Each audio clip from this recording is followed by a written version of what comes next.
welcome to my garage, in my house. We are here to answer some of the ladies' questions. This is Sue, who's next to me, and Brittany. And all these are going to be very candid because we have no idea what the questions are. So, but we do have a person ready to ask us. I guess we're supposed to maybe an introduction for each person. So I'm Melanie, and I am a teacher. I also do a lot of savvy buying and some investments. I'm Sue. I was an entrepreneur my whole life. I went to university.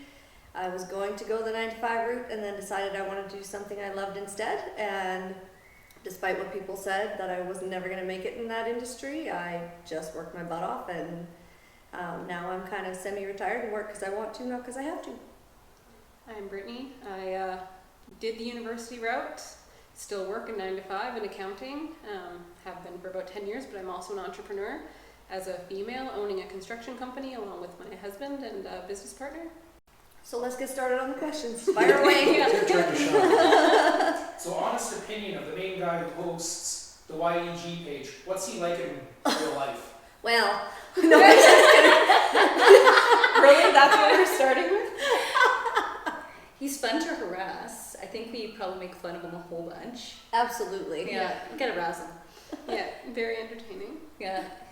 No, he's a great person. Great to learn from. Knows what he's talking about. Has a lot of the qualities that most people need to be that most people are lacking, and you really should pay attention, because a lot of what he's telling you is very relevant in how we got ahead. So listen when he talks. It's important. Oh my god. Another one's here. It was super funny as well. I think if we talk about, I think people are also asking the personality as well as like the knowledge. The knowledge is definitely there.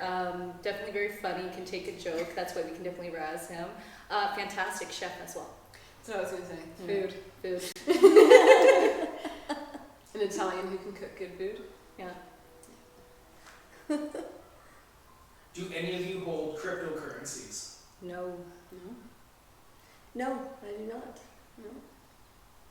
What percent of your income would you say you invest? Oh, 90%. 90%, I would say. And the rest of it is just kept just as a bit of a cushion for me, just in case if I need to pull money out for something, emergencies. But even that is in a high interest savings account, which isn't as good. But I would say 90%. I've been doing that for a long time.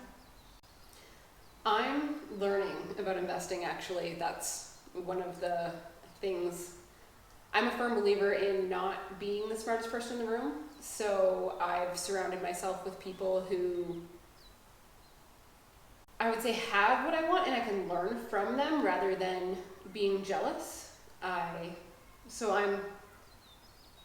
don't have a lot in investments at the moment. We have some, but learning, getting there, hoping to have more as the more I learn.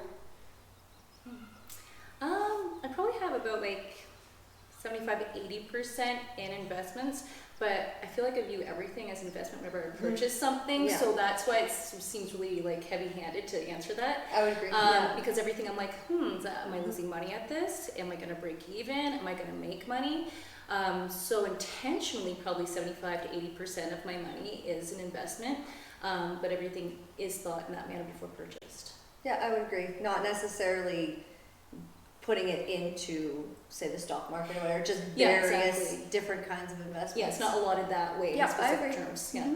I guess I was kind of approaching the question as more of a, like, say, stocks term of investments, whereas, well, if you take the car and bags and I guess your house is an investment as well, then yeah. Absolutely everything. It doesn't have to be a liability, it can be an asset. Exactly. So yeah, I guess I do have more in investments. It's probably more than we credit. Consciously like give ourselves credit for sure. Yeah. But if you look at, I'm sure everything, because I know I'll laugh, I'll be like, oh my gosh, $10 coffee from Starbucks. I'm like, holy crap. I'm like, $700 bill from Louis Vuitton. Sounds good. But one's actually more of an investment, the other one just pissing it away. Well, yeah, I noticed like a lot of people, I get a lot of flack for like when I went home to visit my family, and like my sister's like, you spend how much money on a purse? And I'm like, yeah, but I don't go to the bar and drink every weekend either. So Fair, yeah. Yeah. So it's just everything viewing it, whether it's investment and also investment for health as well, not just monetary. And like Yeah. second guessing what you're buying before you buy it. Do I really need it? Yeah. Is it a want or a need? And when you do well, those wants become more available to you, but then you think about your wants in a different way too. If I buy that, where is that going to take me? Can I resell it in a couple of years? Is it going to be worth more, or is it going to be, I'm just buying it and it's going to be worthless in a few years? You start to look at when you buy even your wants differently, I would say, because if they're going, my car, I bought my car, it's doubled in value since I bought the car. So yes, I wanted the car, but I also thought, can I resell the car? When you talk about houses, same thing. Is it a 3-bedroom home, a 4-bedroom home? What is it going to look like in 10 years, and how can I make money on it versus just buying the house I want? Like I always look at it in, if I were to sell it, am I going to make money or lose money? So that if you ever do get in a position where you are wanting or needing to sell it, you're going to gain off of that. And then sometimes it feels funny, but you're like, instead of buying something that looked like a cheaper purchase, it's better actually save and buy something that's more expensive because it's actually holding its value or making you money. yeah. Yeah. For the ladies with significant others, was money and status important? I actually want to answer that with the answer that I was joking about Oh my earlier. God, but I married a roofer who drove a regular pickup truck who didn't have much of any. He was renting at the time, but I saw potential, not in that he had what I wanted, potential in that we could build a business and grow together, more so than say somebody who was content with, or what's the word I'm looking for? Not contempt. Content, there we go. Somebody who is content in their life and they're okay with living just a 9-to-5, going out, partying, and living their best life, or somebody who wants to set their life up for the future and have better. okay, so, well, my hubby and I, we met 17 years ago, both students, and I was from a more affluent family than he was, so I kind of worried that he was a liability. So I was very much, because I was investing since a young kid and everything, like since 10 years old I was investing. So it's like, like I had the whole like, I don't want to move in with you, maybe I need a prenup and everything else, the whole business. And then it was actually funny that like, because he had more university than I did, I finished my first undergrad beforehand. So I was actually the one that was fronting the money and paying for the apartment and covering all the bills, cars, everything. And he was the one doing school. So definitely not So looking the for opposite some, of the norm. yeah, my Yeah. thing was somebody with the same values, morals, somebody who's hilarious, just we're best friends, and also somebody who's driven, because I could never be with somebody who just sits on their ass. Yeah. Yeah. And I think I went down both routes. I was previously married. I did not take that as seriously before. I went into a situation where I was the moneymaker. There was a lot of hard feelings there, I think, because I was somebody who always pushes to be better and want better, but I worked 18 hours a day for 25 years. So that was the norm to me. And to somebody who was just happy to be where they were at and spend money and not want to pack a lunch because they would rather buy lunch and just waste money, and then I'm paying all the bills and whatnot. It did not work. I wish I had known what I know now before. So I ended up divorced, and now my spouse is the most amazing person. And it is very important to find somebody that's on the same path as you, who you have the same goals, the same drive. And the funny part is he came into my life and I said right away, like, look I don't need you. I want you, but I don't need you. I'm just fine without you. So it's very important to go into it with the same goals and wanting to build together. That's incredibly important. Otherwise, there are hard feelings involved and it usually doesn't work. I love that you said that though. Like, I always say that, Neil, I always say it's like, I'm not stuck, I have to stay with you. It's like, I choose. Yes, Every day, I choose to be with Absolutely. you. Like, and that's huge, because so many Mhm. people have either settled or they just don't even know. And like, I choose. I'm not a liar, not a cheater. I'm somebody whose life is short. And you choose that person that makes you happy. It's your person. And you grow together. Yeah. Yeah, I feel like there's a lot of relationships where people are just complacent or they're with somebody for status, and whereas I'm like, I Absolutely. would rather have nothing and be happy than be Yeah. with somebody because they have money. Yeah. I can make it on my own just fine. I don't need somebody to take care of me. Yeah.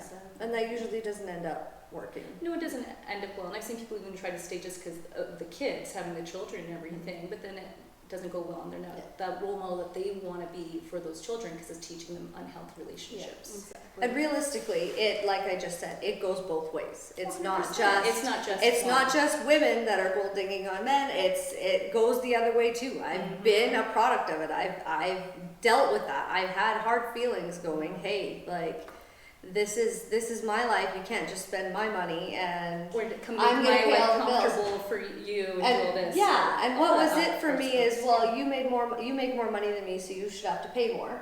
And hey, I need a little more money for this month on my part. And well, what did you do before I got here? And that was it. Oh, that's a sticky path that people go down at. Like, we're just one pot of money. I'm like, I'm not going to, you make it this much? It's not a... Yeah.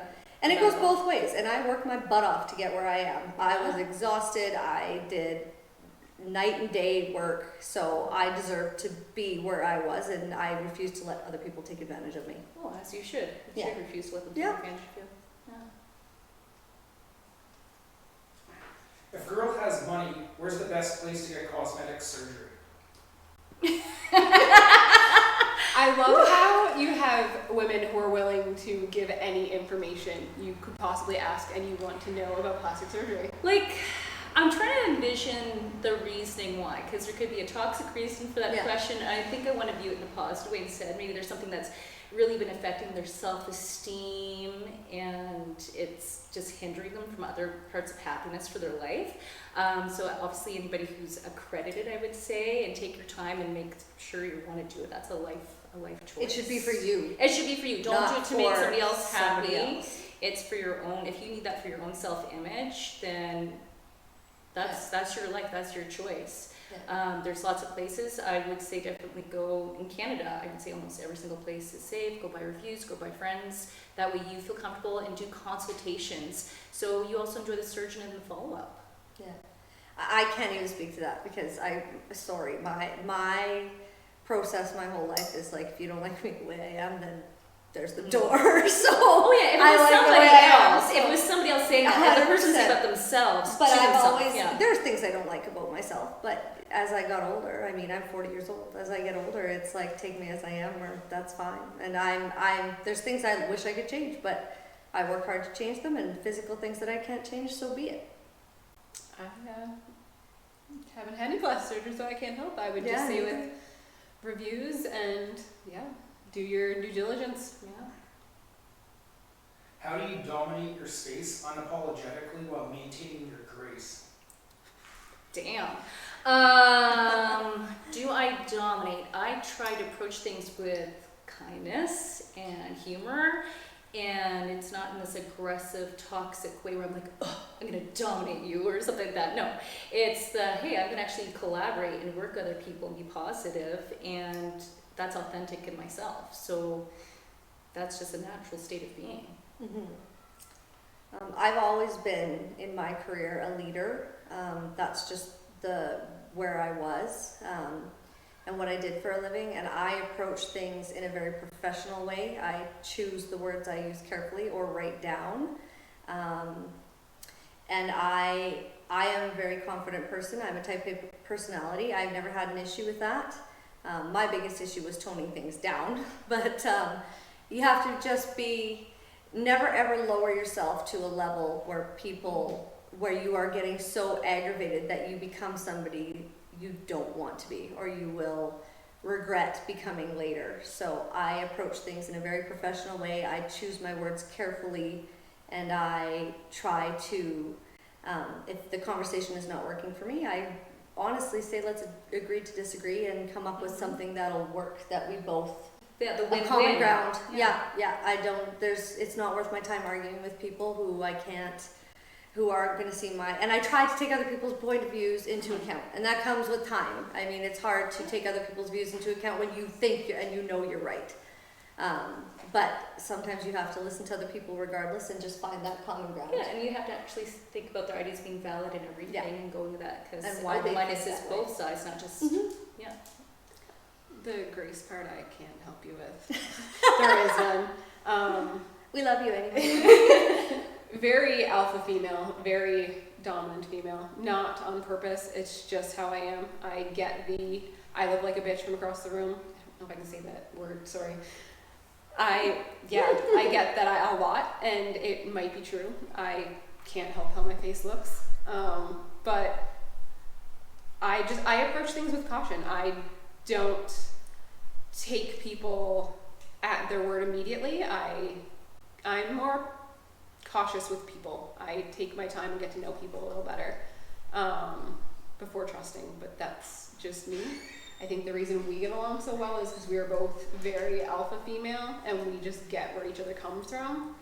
So, yeah, I don't really think I dominate in anything. It's just I'm me. Mm-hmm.